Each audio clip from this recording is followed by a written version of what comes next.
We are designed to constantly look for the next problem to solve in order to survive and to thrive and to move forward. And the answer to that then is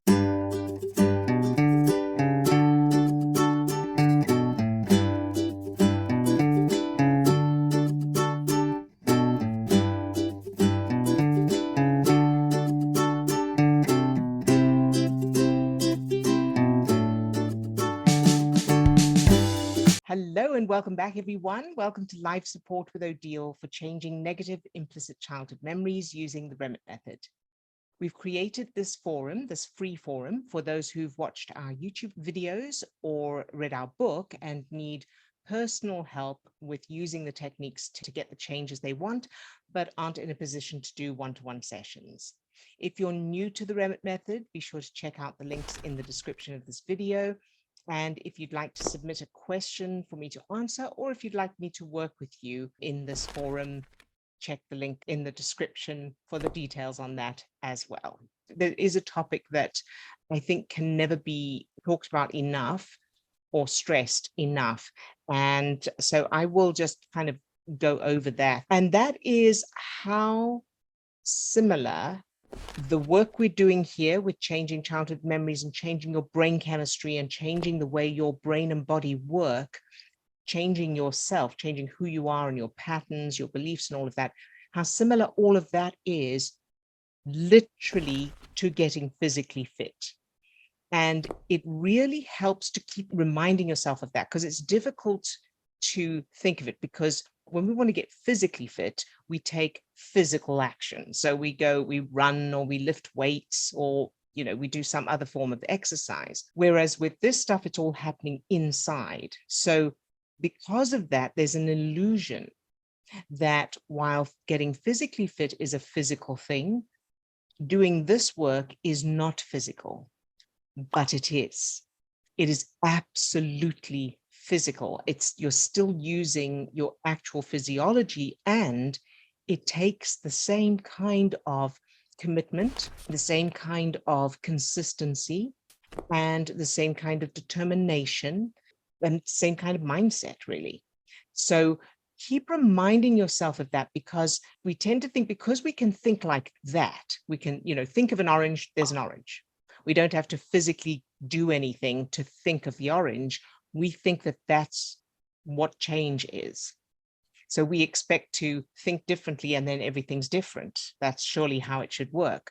But the thinking differently is physical connections between neurons. And those physical connections between neurons are, if you're changing an established pattern of thinking or a belief, you are changing physical connections. And that takes time, just like building muscles, just like growing hair and nails, just like changing the parting of your hair. It takes repetition and establishing it. So reminding yourself of that when you think, oh, well, but I've done that and I can't, I haven't got the results, or I don't feel like doing it.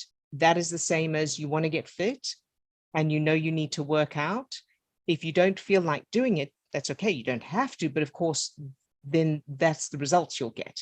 So if you don't feel like doing it, you don't have to do it, but then you understand that if you don't do the run, you won't get the results of the run. In the same way with this, if you don't do the exercises, if you don't use the techniques, of course, you won't get the results in exactly the same way. And it's all physical. And because it's so difficult to grasp that, repeating the explanation of this, I feel is worth doing, and to really reminding yourself and talking to yourself, answering those doubts, those objections that come up. When you think, well, it's not going to do anything if I, for example, practice the brain chemistry exercise, it's not going to change anything. Answer that, because what it does change is it changes your chemistry, which changes your cognitive thinking, which changes what you do. And not only what you do, it changes how you see things, problem solving and comprehension and the decisions you make. So it does change your circumstances and your life and things outside of you through in that way. Harriet, yes. Hello. So I would like to add something to that. Last week, when we did the stepping stones with me, what I realized is that sometimes it's not sufficient to just change a specific memory, but to possibly go one step beyond, because that's exactly what we did. I had changed that memory already, but it came back exactly the same way. And you went with me a step beyond. What could that mean? What was beyond that?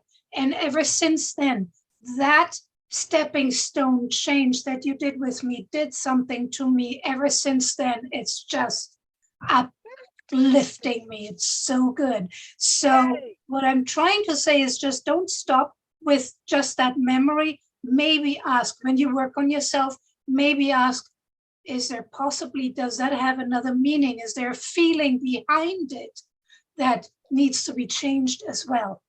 Right, exactly. Yes, another aspect of it. Yes. That hasn't been changed, hasn't been addressed. Absolutely. Yes. Thank you, Harriet. And yes, and for those who are new to Stepping Stones, I'll put the link to Stepping Stone Memories in the description of this video as well. You know, Steve and I have discovered over the last, year or so that memories that he and I have both changed, childhood memories that we changed right in the beginning when we first started doing this work, we found over the last year or so that we were led back to some of those and we go, wow, change that right in the very beginning. And it was because stepping stones were needed. And it's amazing what a difference that makes. And it's because the way memories are stored is not as whole pictures or in chronological order or anything, the way we consciously understand them. The unconscious part of the brain, the memories are stored as different pieces of data. And then those pieces of data are pulled together in the moment we recall the memory. But the piece that's so important here is that those pieces of data are also separate. So I can be, for example, if I was bullied in school, bullying itself will mean something to the brain about who I am, how the world works. The fact that nobody protected me will mean something, another thing. In addition, the fact that I was not able to protect myself will be a separate piece of data. The fact that nobody believed me or my parents didn't stand up for me, that will be a separate piece of data. And so changing the memory to where I wasn't bullied doesn't change the other pieces of data. So then I still am not protected. I'm still not strong enough to protect myself. My parents still don't believe me, and those exist independently. And the same as if I changed it to where I was able to protect myself, then you've still got the pieces of data, all the others. So that's why all those aspects need to be changed. So thank you, Harriet, for pointing that out. In addition to that, another thing that I noticed is, and I know time doesn't really exist in the subconscious or the unconscious, but even though this happened at, I don't know, 7 years old or whatever, first, second grade, that change helped me, or almost automatically changed other memories from when I was younger. Yes. And it's just like that now. It's amazing. It's just totally amazing. So as soon as you just get the right thing, and then is it like pulling a thread on yeah. Like those dominoes, they all fall into place. That's it. Absolutely. And for most people, if not everyone, there will be more than one thread, more than one piece like that. So, continually being aware that just because something doesn't seem to be changing or it seems to come back doesn't mean that there isn't an answer. It just means you need to find a different piece. Yeah, very good, Harriet. Yay. So I'm thrilled to hear that.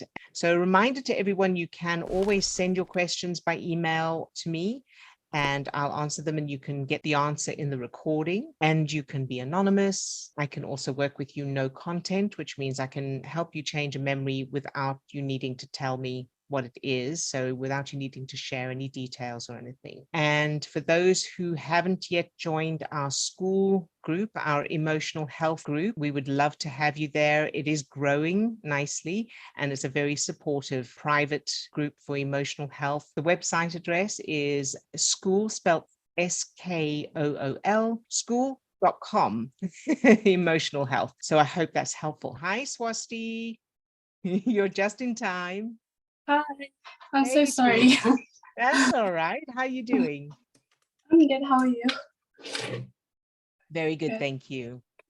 Okay, so I needed help with something, which I've been struggling with like for a while. I've been like allowing it, trying to create specific memories, but I can't feel the feeling. So basically what's happening is around my life, I feel like everyone is moving on. That's the feeling. It's like moving on and I'm not moving on. So that's what I want to work on, and feeling like completely self-sufficient no matter what is happening around me. That's the general thing. Okay, all right. And when you say you're not moving on, how do you know you're not moving on? In what way do you mean that? So it seemed like that was like a latent phase. Everyone's just drifting and doing life. And then it seems like something big has happened in their life, like, you know, like a new relationship or like a new job or moving to a different place. And then I feel like nothing's happened in my life though. Like nothing big and implosive has happened. Apart from starting your next year of medical school. Yeah. Yeah, that's the thing. Like, so this is where I want to get to. My final destination is that I want to feel like I'm grateful for what I have. So that is being in med school and getting this far and starting, you know, placements in hospitals and finally doing what I dreamt about for so many years. But I don't feel that. Instead, I just feel a lack of, I don't have that. I don't have this new thing.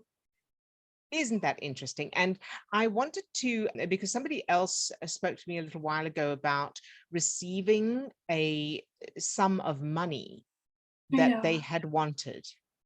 And it came to them what they wanted, that, but they didn't feel anything. They didn't feel happy about it. Yes. Yeah. This is a really great topic. So thank you for this, Swasti. And of course, it's because it's not the thing that gives you the feeling.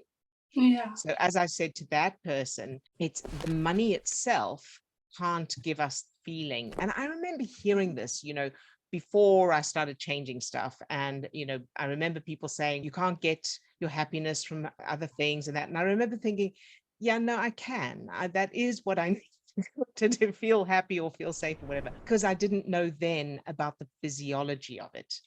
So recognizing that what we feel inside us, so feeling fulfilled or feeling like you are moving on or that you're happy with everything, that kind of thing. And for this other person feeling happy in general about the money is happening, literally neurons connecting, chemicals. That's all it is, the things outside of us. And I know you know this, I'm kind of covering it in a little more detail for everybody else as well. The things outside us can't physically get into our bodies and change the chemistry that makes us feel a certain way. Now, we feel a certain way in response to getting money or wanting money or needing to move on or seeing other people moving on and, you know, that kind of thing, or getting what we want. But the response is not determined by the thing, it's determined by our childhood references and where we're putting our focus in the moment. So in other words, neurons connecting. So it doesn't matter. So you could get into a new relationship, or you could move, or you could win the lottery. And there may be an initial, oh, it's fantastic. But then it would go back to the status quo of nothing's happening.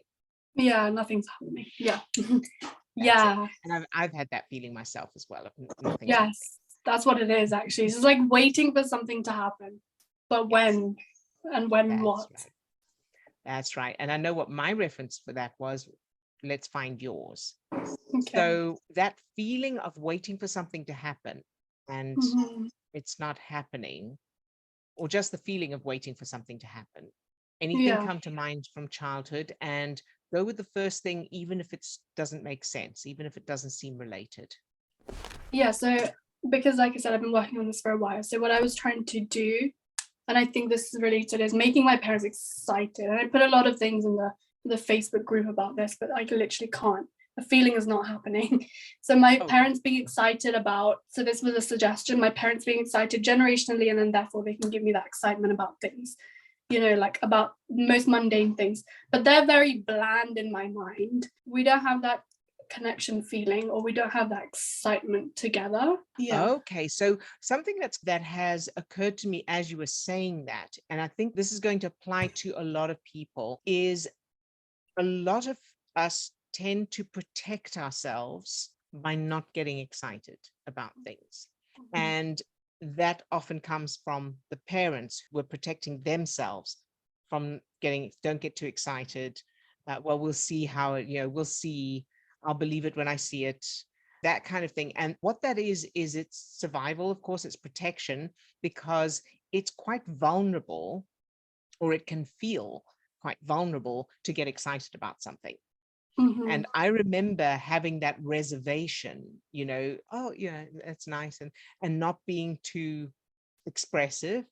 Yeah. And it's not just expressive, it's not feeling it. It's not Yeah. really allowing yourself to feel it, because you are on guard, because it may not last, or it may be a trap, or it may, it may not be what it may be an illusion.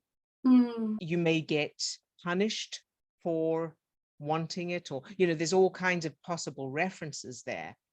And one of the most liberating things in the world for me was discovering that it was safe to get excited about stuff, and it was safe to be happy Yeah. without being on guard. Mm. Does that make Yes. sense so far? Yeah, that makes sense. Mhm. Good.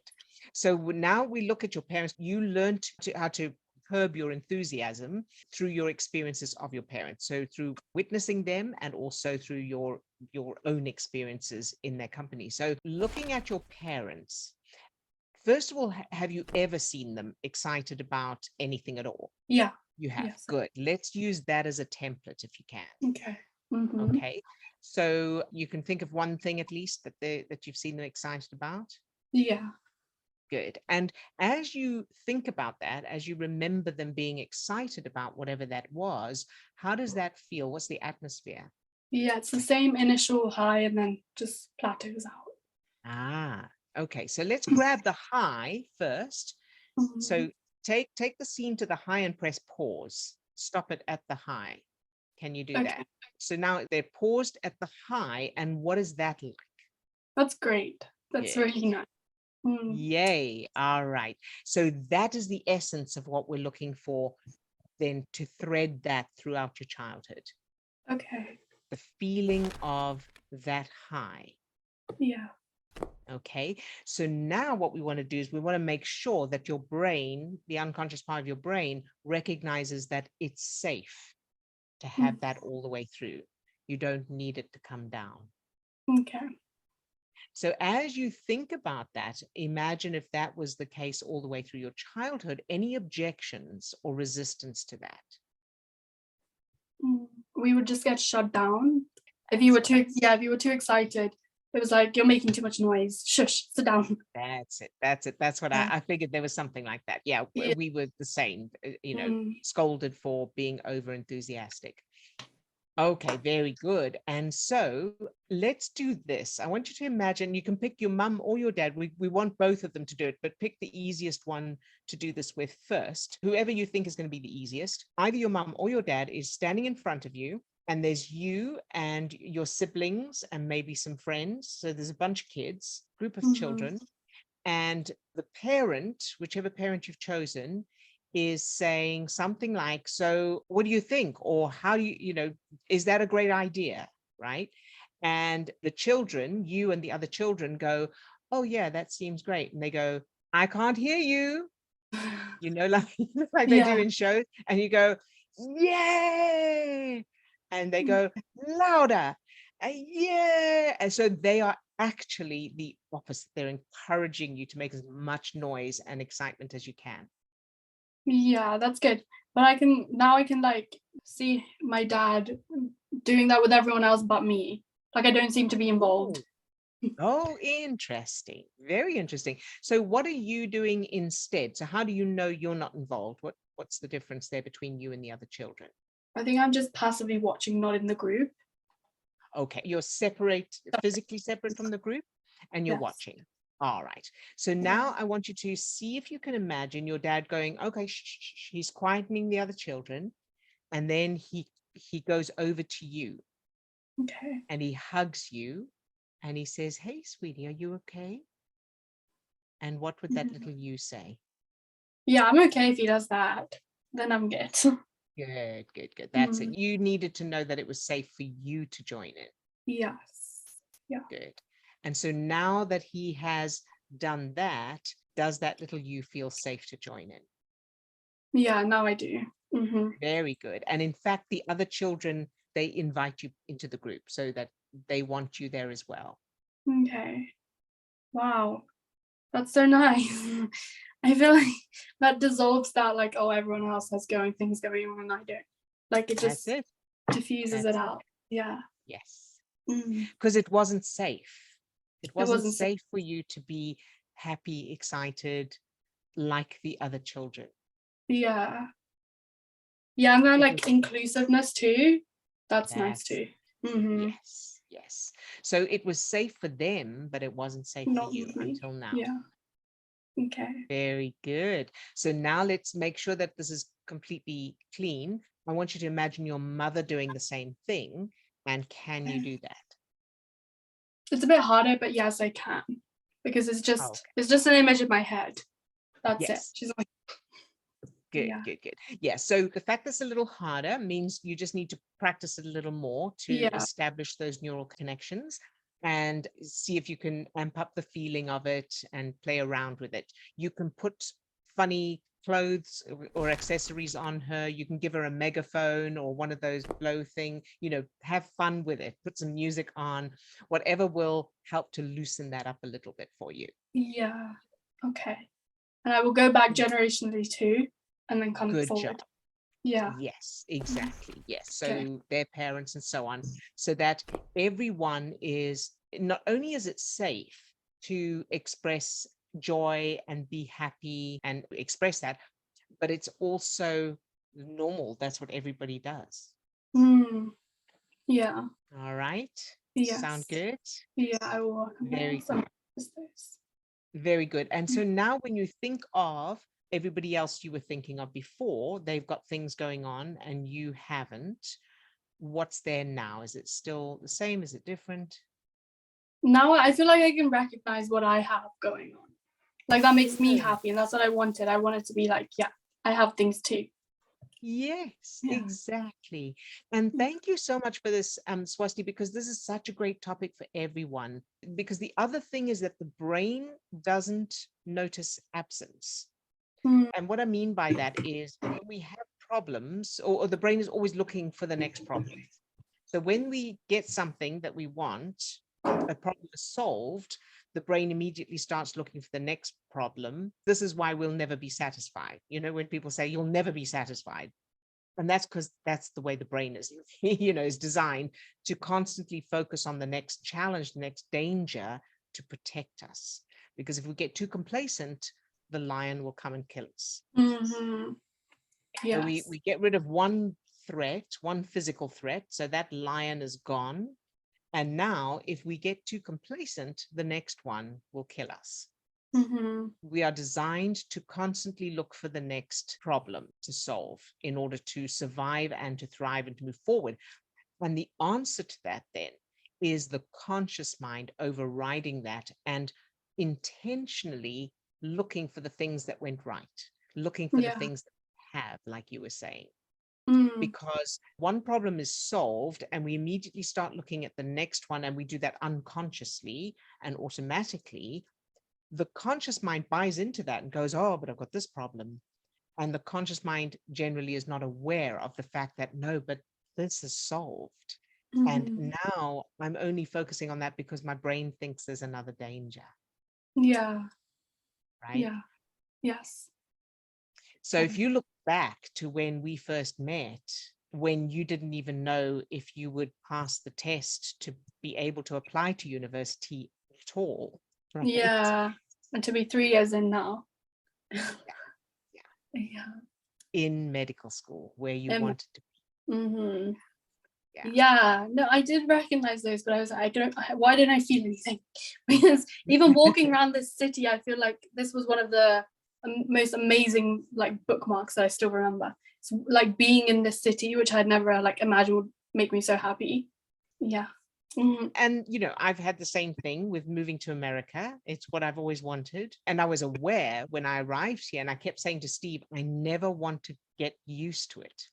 Mm-hmm. And so I intentionally notice things like the letterboxes, the mailboxes that are different, to England and South Africa, and the yellow school buses, and all the things that are novelties for someone who's didn't grow up in America, who's now in America, I intentionally still notice them. What I mean is I am intentionally, consciously still making a point of noticing them, because the brain gets used to and starts ignoring stuff, because that's, it's the next thing. And every time in the morning when I come and make coffee, because for me, coffee machine is a very American thing. I didn't have that, in South Africa or England. It just feels like really American. So when I make coffee in the morning, I feel it, I think, oh yeah, look at me living in America.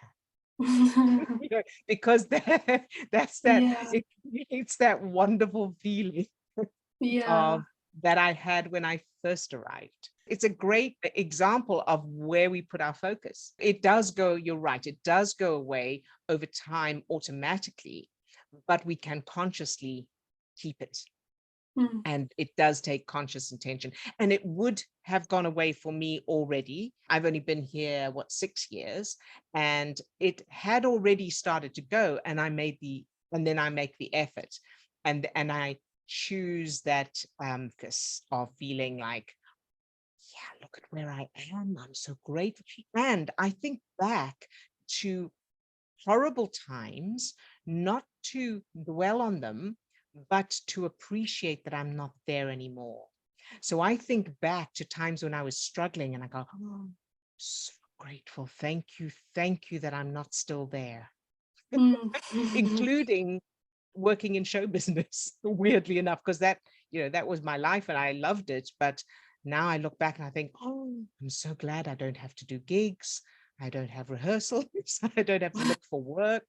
I'm so grateful for where I am now. So setting that, doing that intentionally as well, looking back to when you first joined us, for example, where you were thinking, I don't know if I'm going to pass it, or I can't remember all the details, but having failed or been turned down, and the tests you were so worried about, and looking back then and thinking, oh, I'm so glad I'm not still there. Yeah, like I have a few friends who still struggled and still didn't make it, right? So I think, wow, I thought that would be me, but it's not me. There you go. Yeah. And you're not still living at home. Yeah, I'm still not living. And that's got to feel nice. Yeah, no, it does feel nice. Yeah. That's it. So, and that's another thing, when you think nothing's happening, answer that with, I'm not living at home anymore. That's something that's happening. That's something. Yeah, exactly. You have so much more freedom where you are. Yeah, and I definitely feel that freedom. Like I feel a lot of my touchstones from the past. I actually wanted to say this. I feel like a lot of accomplishment this past few months, consciously. Obviously I have been consciously trying to, but I can naturally feel more excited and happy, day to day.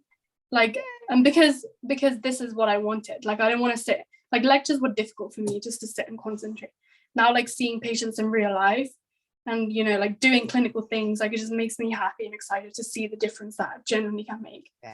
Yeah. Oh yay, Swasti, I'm so happy for you and so proud of you. And so keep reminding yourself of this. Remind yourself that your brain is going to keep looking for the next danger, for the next problem to solve, and that's normal. That's okay. That's just what the brain does. And it just means that you want to intentionally think, oh, but look what I'm doing. Look where I am. Definitely. And look how amazing this is. Okay, so basically, I think I have, like you say, you look for the next thing. So after passing second year, which was the most hurdle, everyone says, they're you're most likely to be kicked out of med school at that point. And then from then on, you're going to start off. So I was great. Now I feel very relaxed and reassured that I will become a doctor. But now my next thing is, I feel like I have a clock ticking for the arranged marriage thing. And this is probably what was the, I don't have it, whatever. But I know that's not true because I have goals in life. Next year, I'm going to Australia for a month because we can go anywhere in the world and do 1 month away in a hospital. I haven't planned this yet, but this is my dream. Yeah. That is amazing. It is amazing. And then my first year as a doctor, I will work anywhere. They will just randomly allocate me, which is fine. And then I'll go to Australia again. So this is obviously very exciting. And this is I'm very, very much looking forward to that, even though it's not planned. I don't care about the details, I just care about the feeling. But Good. it's like, oh, like if you don't end up with someone, you will end up sad and lonely, sad and unhappy, because you'll be with, you'll be made to be with someone else. Like that still terrifies me to some extent. Okay. It's not fully clear yet.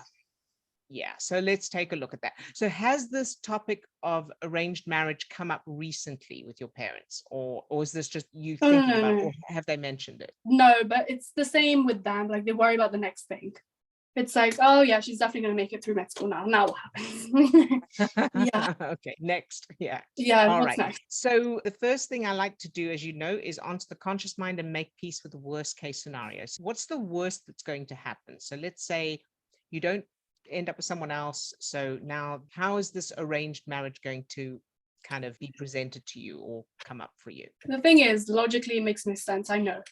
It just can't happen. But the cultural thing is, when you're a certain age, everyone starts questioning, what are you going to do?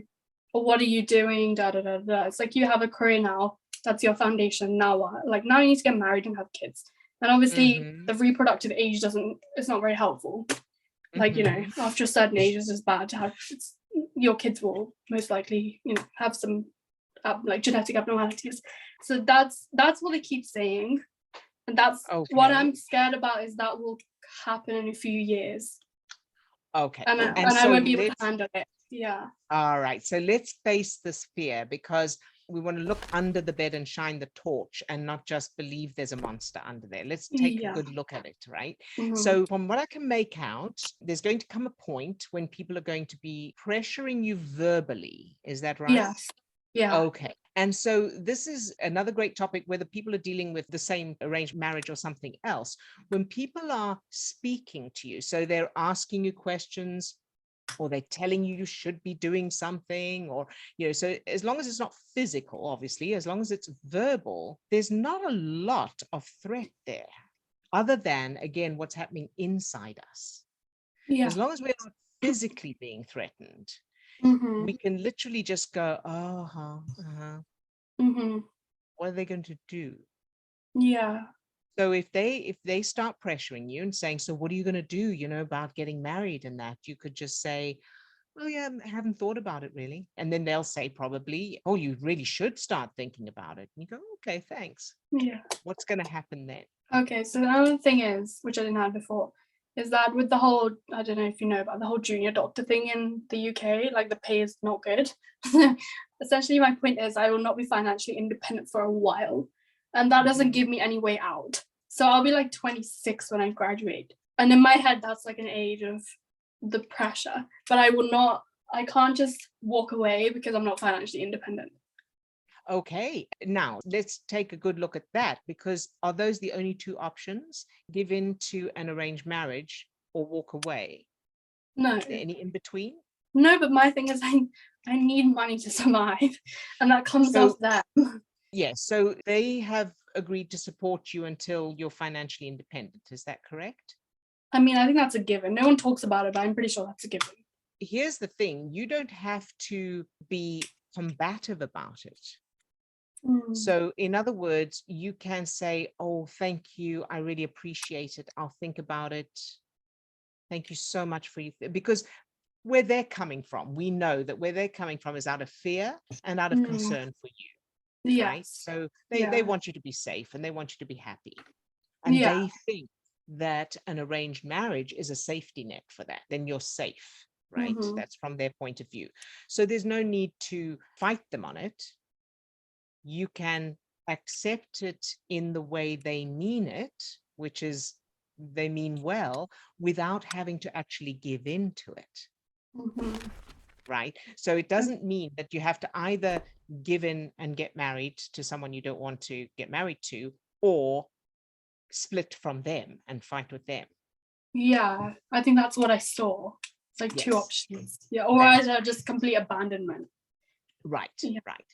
Whereas what you can do is accept it in the way they mean it and say, thank you so much. I know you're worried about me and I appreciate it. And I'm taking it all into consideration.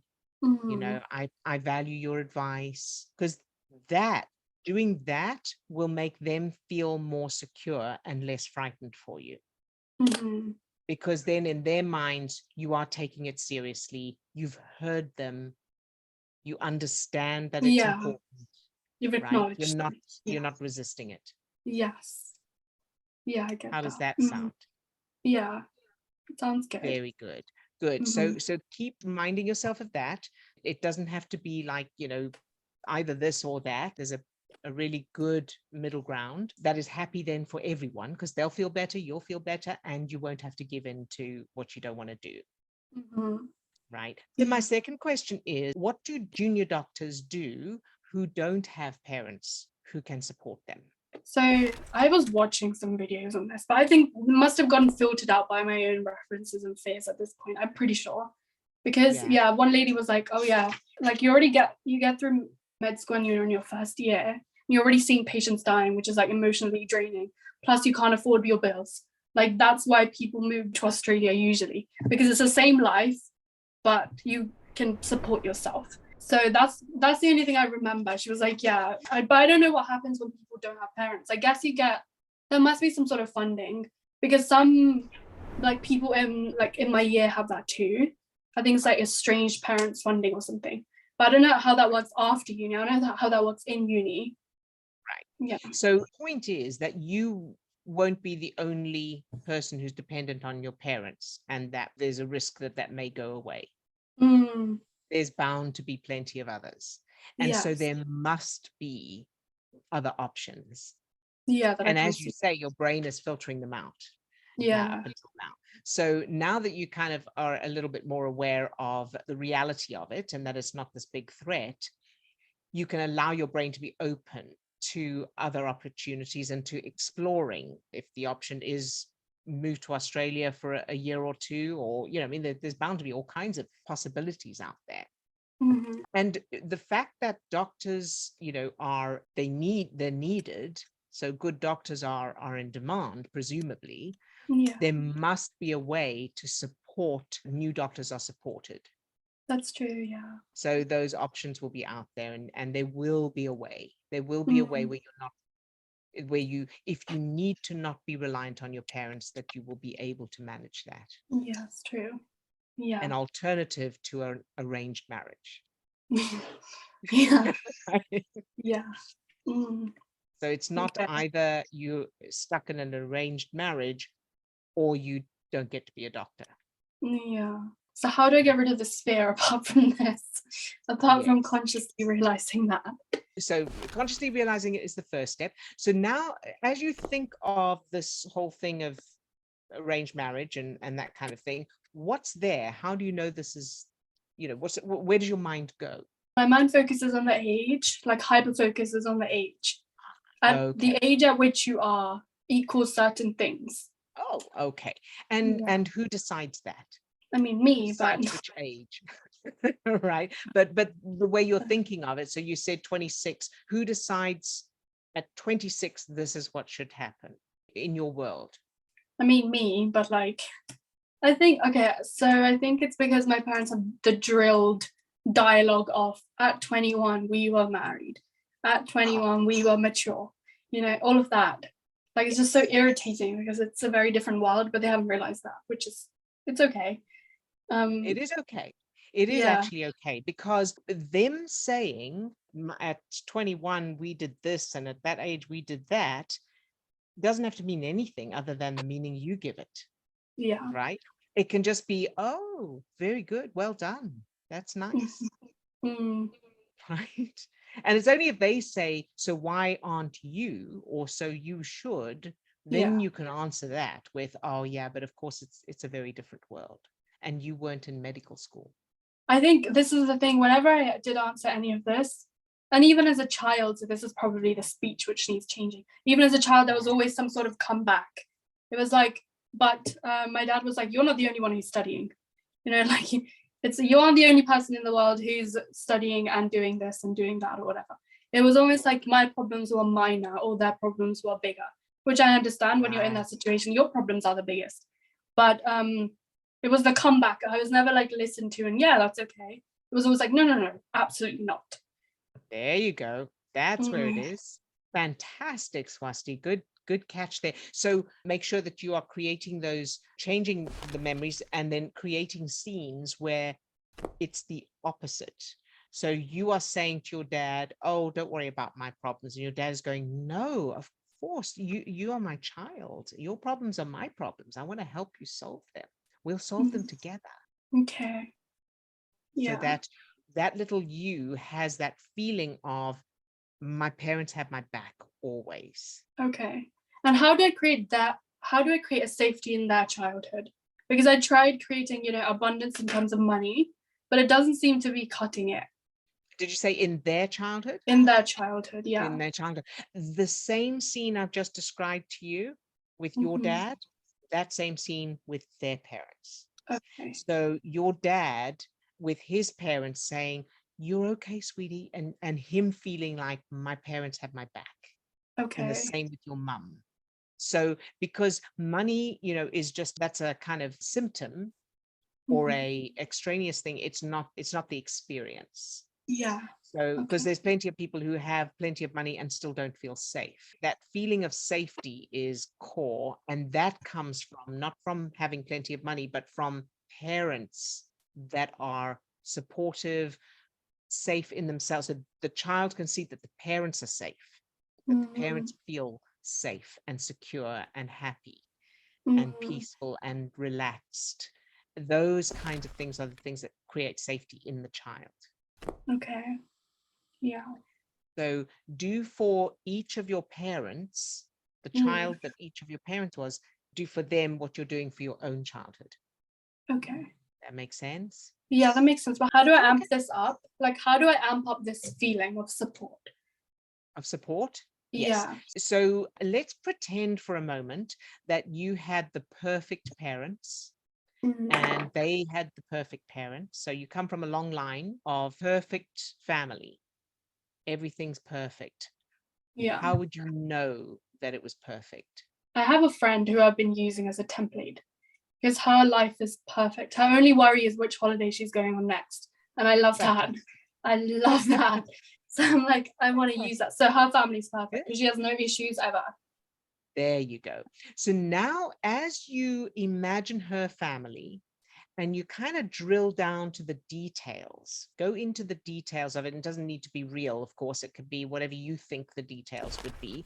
Yeah. And as you do that, allow yourself to pretend that it's real for you. And that's how you amp up the feelings. Okay. Because as you drill down to a particular detail, so what I mean by that is, let's say she's sitting on the sofa with her parents watching something on television.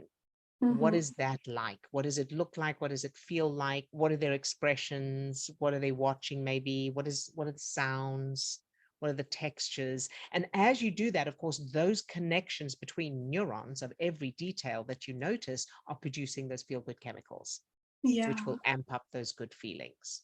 And the more you do that, the higher the level of those feel-good chemicals. And then, of course, put the little you in her place. Okay. And put your parents in the place of her parents. So you keep everything else, all the details, keep the feeling, the atmosphere, the joy, the expressions, everything else, and just replace them with your family. Okay. How does that sound? That sounds good. Yeah, it's almost like I need like a tangible thing to do.